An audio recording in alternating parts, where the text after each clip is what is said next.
반갑습니다. 10월 16일 마감 시황 전달해 드리도록 하겠습니다. 자, 지수가 일단은 회복을 하긴 했는데 뭐가 약간은 좀 부족해 보이죠. 그래서 절반의 회복, 일단 꼬리를 달고 올라가긴 했는데 뭐 원하는 만큼 올라가지 않았다, 느낌이 조금 부족하다, 이런 생각들 많이 하셨을 거라 생각합니다. 하지만 이제 이런 아래쪽 꼬리를 달아주는 행동들은요, 일단은 지수가 어느 일정 구간에서 지지를 계속 받고 있다라는 느낌이거든요. 그래서 저점이 잡힐 것인가에 대한 그런 희망, 이런 메시지들도 좀 같이 있다고 보시면 될 것 같아요. 그리고 외국인들의 수급이 일단은 어느 정도 회복이 되는 과정에 있다가 막판에 또 살짝 밀려나는 모습이었긴 했습니다만, 일단은 뭐 그게 우려할 정도로, 우려할 만큼의 그런 정도까지는 또 아니었다라는 게 또 일반적인 부분인 것 같아요. 그래서, 시간이 조금 더 있었다라면 더 많이 오르지 않았을까, 이런 생각도 조금 해보기도 하고요.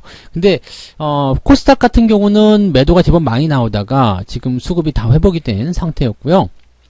외국인들 같은 경우는 코스피 쪽에서 이제 마지막에 조금 반등을 좀 해주긴 했는데 다시 시간 외 시점에서 동시효과가 되어서 매도하는 그런 모습으로 진행이 좀 됐습니다. 뭐 그런 정도인데요. 뭐 시장이 일단 가지고 있는 뭐 부담이라든지 이런 것들에 대해서 수급이 일단 해야 되는 역할들이 있는데 들어오지 못했기 때문에, 제대로 된 어떤 반등이나 그런 유입이 되지 못했기 때문에 시장이 조금 부담스러웠다 정도로 생각하시면 될 것 같습니다. 자, 어쨌건 종목들 자체가 잘 버텨주고만 있다라면 홀딩 전략을 유지하시는 것이 맞다, 이렇게 말씀을 좀 드리는 게 지금 시점에서 맞는 것 같아요. 그리고 기회가 된다라면 이렇게 상승 추세에 있는 종목들, 또는 내가 괜찮다고 생각했던 종목들이 조금 밀려 들어왔을 때, 그럴 때 매수 의견을 조금 더 확장하시는 전략도 괜찮다 보시면 되겠습니다. 오히려 이제 시장이 잘 움직이고 있는 상태에서 주식을 매수를 해 나간다라면 저점에 깔아서 살 수 있는 상황이 되기 때문에 싸게 살 수 있고요. 그 다음에 또 오히려 반등이 나갈 때 단기적으로 급등세를 연결을 시킬 수도 있거든요. 그래서 그런 부분들이 만들어지게 된다면 짧은 시점에서 수익을 또 끌어당길 수 있는 상황이 좀 될 수가 있습니다. 중장기적으로 천천히 보는 관점도 괜찮겠지만 단기적으로 이렇게 빠르게 진행될 수 있는 종목들의 어떤 수익률도 우리가 같이 챙겨볼 수 있는 시점이라고 보시면 되겠습니다.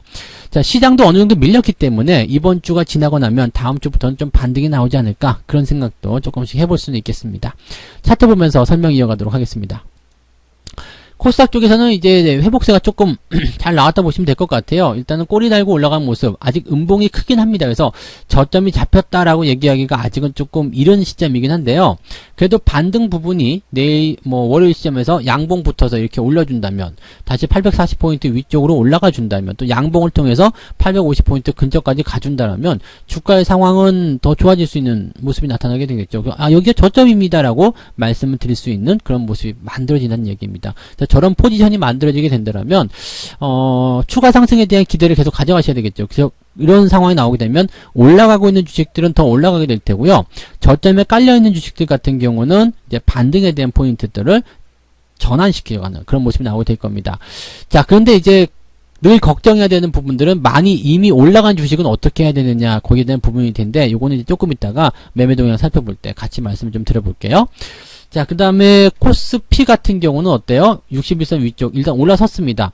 제가 말씀드렸던 그 지지 저항대가 있었어요. 그 자리가 어디냐면 갭에 대한 포인트가 나타난 자리, 그 자리는 이제 위쪽 그 갭의 상단 부분이거든요. 그 자리가 지금 보시면 2330포인트 정도가 되는 거죠. 2330포인트 정도가 이제 지지선에 대한 역할을 하는 구간인데, 그 밑에까지 이제 밀리고 내려왔었어요. 근데 다시 반등이 나가게 되면서 추가 하락만 나오지 않는다라면 일단 지지에 대한 부분은 완성이 되어 있다. 그러면 아마도 여기가 저점이지 않겠는가라는 그런 생각을 좀 해볼 수 있을 것 같아요. 그래서 2350포인트 또는 그 이상의 양봉 캔들이 나타나게 된다면 주가가 이제 반등할 수 있는 자격은 만들어냈다라고 보시면 되겠습니다.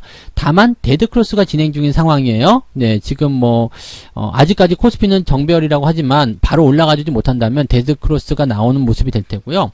코스닥 같은 경우도 마찬가지죠. 지금 데드크로스가 나와 있는 상태이기 때문에 여기에선 바로 반등이 나오더라도 쭉쭉 뽑아 올린다기보다는 옆으로 조금 서주거나 또는 완만한 상승 곡선을 그리게 될 가능성이 매우 높다라고 보시는 게 맞을 것 같습니다. 자, 수급 동향 체크해 드릴게요. 자, 외국인들 같은 경우는 지금 1700억 순매도입니다. 코스피 쪽에서 쭉 내려오다가 1시 35분 시점부터 조금씩 반등하는 모습이 좀 있었죠. 그래서 한때는 이제 1400억, 1300억대까지도 이제 물량이 줄어든 모습이었는데, 이 상태에서 지금 1000억원대 아래로 들어갈 것이다라는 생각을 좀 했었어요. 근데 생각했던 것보다 2시, 3시가 넘어가면서 조금 빠르게 나타나야 되는 수급 자체가 조금 더디게 진행이 되면서 흐름이 그렇게 완벽하게 버라이어티하게 뒤집어지는 못했다라고 보시면 되겠습니다. 그리고 동시효과가 돼서 물량이 조금 빠져나가면서 결국에는 1700억 순매도로 마무리됐습니다.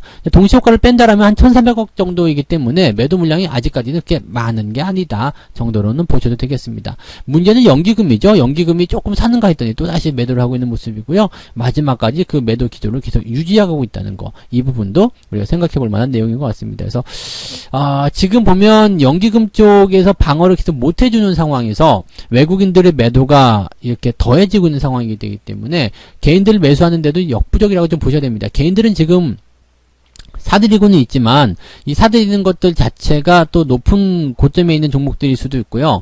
또 그 다음에 좀 밑에서부터 이제 모아가는 그런 힘이 아니라 지금은 어중간한 데서 막 흩어져서 들어오는 듯한 그런 느낌이 좀 있단 말이죠. 그래서 지금은 개인들이 물량을 받았다고 하더라도 그 물량에 대한 부분들을 제대로 소화하거나 또는 약발을 제대로 먹히지 못하는 그러한 모습이 있다라고 보셔야 됩니다. 코스닥 같은 경우는 외국인 수급이 아주 좋죠. 지금 쭉 들어가면서 거의 지금 뭐 보합 수준까지 올려놨습니다. 이게 2시가 되는 시점부터 해서 아주 가파르게 매수가 유입이 되면서 매도 규모를 줄여주는 그런 모습이 좀 나타났습니다. 그러니까 지금 어떻게 본다라면은요, 전체적으로 코스피, 코스닥 둘 다 들어오긴 했는데, 이쯤 되면은 반등이 나오기 시작하는 시점이기 때문에 코스닥이 조금 더 빠를 수 있겠다. 이런 생각을 했을 수도 있을 것 같아요. 그래서 자금의 움직임이 약간 개별주, 중소형주 쪽으로 움직여 들어갔을 수도 있겠다 정도로 우리가 판단하셔도 좋을 것 같습니다. 자, 그러면 이제 종목들 어떤 거 사고 팔았는지 한번 볼게요. 자, 오늘 금요일날 매매한 내용들 좀 살펴보시면, 일단 기관들 거 살펴보시면 인버스 쪽 매수입니다. 그래서 주가가 더 빠질 것이다라는 쪽에 일단 베팅을 한 것 같은데, 요즘에 기관들이 매매를 한 이런 인버스 베팅은 거의 맞은 적이 없어요. 그래서 기관들이 일단은 이렇게 매도했다라면, 매수를 했다라면 개인들은 또 다른 관점을 가졌을 거예요. 그죠? 선물 순 매도에 지금 순 매도 물량에 선물 인버스 2가 들어가 있습니다. 인버스 곱하기 2가 들어가기 때문에 이렇게 되면은 개인들은 상방으로 보고 있고요. 기관들은 하방으로 보고 있다는 얘기인데, 제가 보기에도 상방 쪽이 나오지 않겠나 생각합니다. 요즘에 기관이 약간 동네 북 같은 느낌이기 때문에 요거는 지금 글쎄요라는 생각을 조금 해봐야 될 것 같아요. 대신에 기관이 오늘 매도가 쏟아낸 것이 현대차 쪽인데 엄청나게 쏟아냈거든요. 장중에는 지금 17만원 아래까지 떨어졌었는데 일단은 매도가 굉장히 많이 나온 상황이고요. 기관 매도가 많이 쏟아졌죠. 그러면서 주가가 이제 또 하향 곡선을 그리고 있는 모습이긴 합니다. 이 포지션도 우리가 한번 생각해 볼 필요는 있을 것 같아요. 계속해서 밀리게 된다라면 이 부분을 어떻게 생각해야 될 것인가. 그죠? 지금 이 현대차 같은 경우는 횡보가 나오는 부분이거든요. 조정은 두 가지가 있다고 그랬죠. 주가가 아래쪽으로 조정을 받든 아니면 횡보가 조정이 받든. 근데 이제 충격을 조금 완화하고 기간적인 조정을 같이 받을 때는요. 어느 정도 횡보 진행하다가 주가 좀 내리는 경우도 있습니다. 그렇게 되면 지지선대가 항상 한참 위로 올라올 수 있기 때문에, 만약에 여기 8월 초에 조정을 받았다라고 본다면 이게 12만원 또는 그 아래쪽까지 내릴 수 있었지만, 지금은 만약에 조정을 받는다 그러면 14만원에서 15만원대의 지지가 형성될 가능성이 굉장히 높겠죠. 그러니까 조금이라도 지지선을 끌어올린 이후에 조정을 받더라도 받자, 이런 생각이 들었을 수도 있겠다. 이렇게 우리가 판단하실 수 있겠습니다. 근데 어쨌건 현대차 같은 경우는 아직까지는 매수에 대한 의견을 잡아가기 조금 어렵지 않겠는가, 이렇게 보여지는 부분이고요. 기아차도 같이 주가가 변동을 하고 있는 그런 모습이라고 생각하시면 되겠습니다. LG전자 같은 경우도 살짝 내려가고 있는데, 실적 발표 이후에 주가가 조금씩 내려가는 흐름들은 있습니다만, 그런 것들은 이제 실적이 개선되는 시점이기 때문에 일시적인 조정 정도를 생각하시는 것이 맞는 전략일 거고요. SDI도 오늘 조금 내려가긴 했습니다만 아직까지는 버틸만한 위치이다, 그렇게 보시면 되겠네요. 그다음에 현대모비스 같은 경우는 오늘 순매수 들어왔고요. 뭐 현대건설, 삼성전자, 이런 쪽 포스코 이런 종목들 매수가 들어가 있는 상태입니다. 오늘 뭐 포스코 같은 경우도 조금 내려오긴 했습니다만 대응하기 좋은 자리가 또 나타나고 있는 것 같아요. 지금 철강 업종들의 흐름도 굉장히 좋다고 나오고 있기 때문에 포스코 같은 경우도 이렇게 19만 5천 원대 이렇게 19만 원 근처 온다라면 한 번 정도 또 관심을 가져도 괜찮지 않겠는가, 이렇게 우리가 좀 잡아가시는 것도 나쁘지 않은 전략일 것 같습니다. 그래서 그렇게 판단하셔도 되겠고요. 외국인들 같은 경우는 NC소프트 순매수했는데 일단 기술적 반등 정도를 노리고 있는 것 같다라고 생각이 좀 듭니다. 그래서 그런 정도만 일단 생각하시고요. 더 확장하지는 않으셨으면 좋겠어요. 그래서 아직은 이제 추세가 나빠진 상태에서 나타나는 기술적 반등 정도로만 보셔야 된다, 이 말씀 드려야 되겠고요. LG화학도 지금 순매수 들어가 있는데 일단 60만원대 지지가 된다라면 상관없지만 지지가 안 돼준다라면 주가가 밀릴 수 있습니다. 여기에 대한 부분도 조심하셔야 되는 내용이겠습니다. 외국인도 인버스 쪽 순매수가 들어가 있네요. 그러니까 외국인들도 지금 시장 방향을 일단 하방으로 좀 보고 있다는 얘기가 됩니다. 시장 방향을 하방으로 보게 된다라는 것은 다른 의미로 생각을 한다라면 일단 현재 시점에서 그 공격적인 매수를 하지 않겠다라는 의미로 좀 볼 수 있는 거거든요. 그래서 매도가 꼭 진행된다기보다도 공격적인 매수를 하지 않고 일단은 관망하겠다. 그러면 수급에 대한 유입이 조금 약해질 수도 있는 그런 상황이다 정도로 보셔야 되겠죠.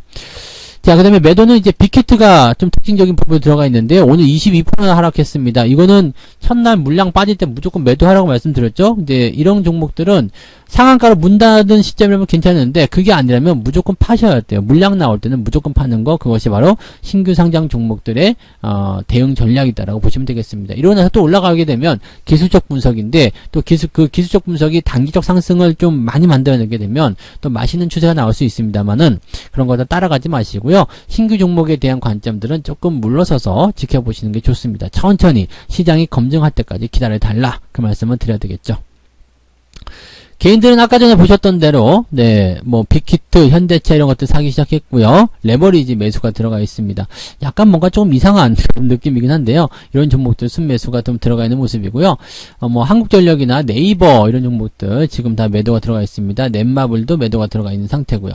그래서 지금은 일단 고점에서 이미 많이 쏟아져 버린 것들은 오히려 기술적 반등 기다려야 되는 부분이고요. 흐름적인 부분도 일단 저점에서 올라가는 것들은 나쁘지 않습니다. 다만 조심하셔야 되는 것들은 아까 전에 보셨던 네이버라든지 이런 종목들처럼 위쪽 저항대가 형성되어 있고요. 그 다음에 추세가 이렇게 그 이격도를 좁히기 위한 움직임으로 진행될 수 있는 거, 이런 것들은 조심을 좀 하셔야 되겠죠. 추세가 이미 좀 이탈한 듯한 모습도 나타나고 있기 때문에 여기서 바로 반등을 쳐준다거나 아니면은 가장 최근에 형성된 저점 지지대를 이탈하지 않는 수준에서만 보유 관점 유지하시는 거고, 신규 접근하지 않도록 하고, 그 다음에 추가적으로 주가가 하락했을 때는 비중을 축소하거나 매도 의견을 보시는 게 맞다는 얘기입니다.